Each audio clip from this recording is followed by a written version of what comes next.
Ladies and gentlemen, the winner of the Best Minister in the World Award for the year 2018 World Government Summit is Her Excellency Sri Mulyani Indrawati, Minister of Finance of the Republic of Indonesia.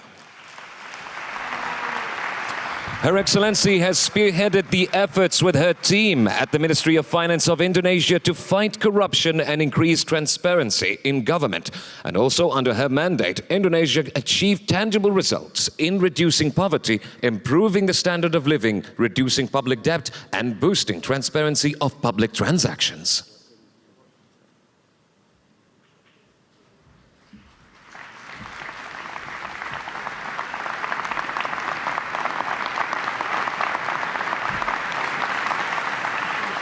Congratulations to Her Excellency. We also extend our thanks to His Highness Sheikh Mohammed bin Rashid Al Maktoum for honoring the winner with this prestigious award.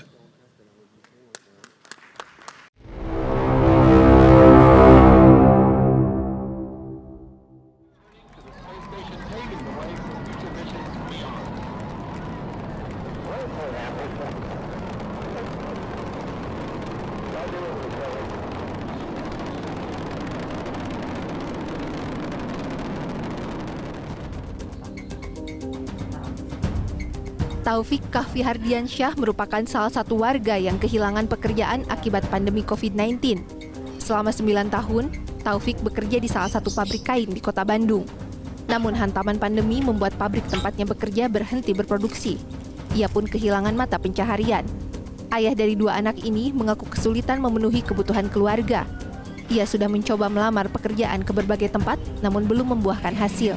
Coba istilahnya usaha kecil-kecilan, buka jualan pulsa sama voucher, ya walaupun ya minim lah untuk pendapatannya pun ya cukup buat makan juga ya alhamdulillah gitu.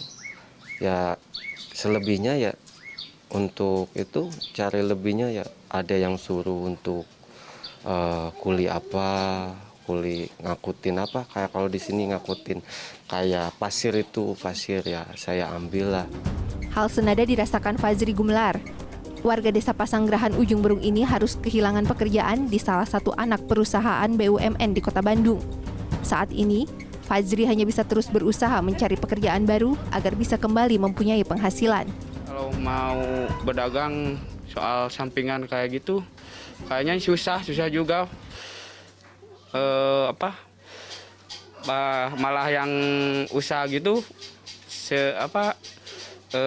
lebih susah gitu. Iya, lebih susah gitu. Soalnya iya belum modalnya. Pagi ini kita punya harapan ekonomi akan tumbuh 7%. Harapan. Ya. Karena begitu yang diucapkan oleh Pak Penas Soeharto. Ya, bukan hanya Pak Soeharto, Pak Luhut juga menyebut angka itu. Jadi katanya dia mengutip prediksi dari Bank Indonesia. Jadi ya dahsyat juga ya kalau bisa sampai 7%. Tapi dari mana itu kira-kira pertumbuhannya akan diperoleh? Karena saya membaca berita yang lain, justru ada upaya-upaya misalnya seperti Menteri Agama yang menyatakan akan ada perpres untuk memaksa para ASN untuk membayar zakat. Gitu terus. Dan Bu Sri Mulyani juga ada sebagai sarjana ahli ekonomi Islam minta agar umat Islam membantu ekonomi pemulihan ekonomi Indonesia. Nah, begitulah kondisi istana tuh. Yang sana bilang kita harus keluar dari middle income trap dengan menaikkan pertumbuhan 7%. Soal Mona Arfa bilang gitu, Bapak Penas bilang gitu. Lalu Sri Mulyani membujuk rakyat agar supaya 7% bisa dicapai dengan model ekonomi Islam tuh. Lalu implementasinya dihitung langsung oleh Menteri Agama tuh. Jadi ada orkestrasi yang nadanya beda-beda tuh. Padahal kita nggak pernah tahu sebetulnya ini apa yang terjadi. Kalau panik ya bilang aja panik gitu. Kan agak aneh tuh tiba-tiba Sri Mulyani getol betul buat promosikan nilai-nilai di dalam ekonomi Islam.